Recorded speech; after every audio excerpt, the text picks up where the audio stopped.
السلام عليكم ورحمة الله وبركاته. أعوذ بالله من الشيطان الرجيم.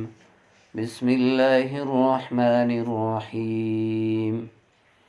ولا تؤمنوا إلا لمن تبع دينكم قل إن الهدى هدى الله أن يؤتى أحد مثل ما أوتيتم أو يحاجوكم عند ربكم قل إن الفضل بيد الله يؤتيه من يشاء والله واسع عليم يختص برحمته من يشاء والله ذو الفضل العظيم. ومن أهل الكتاب من إن تأمنه بقنطار يؤده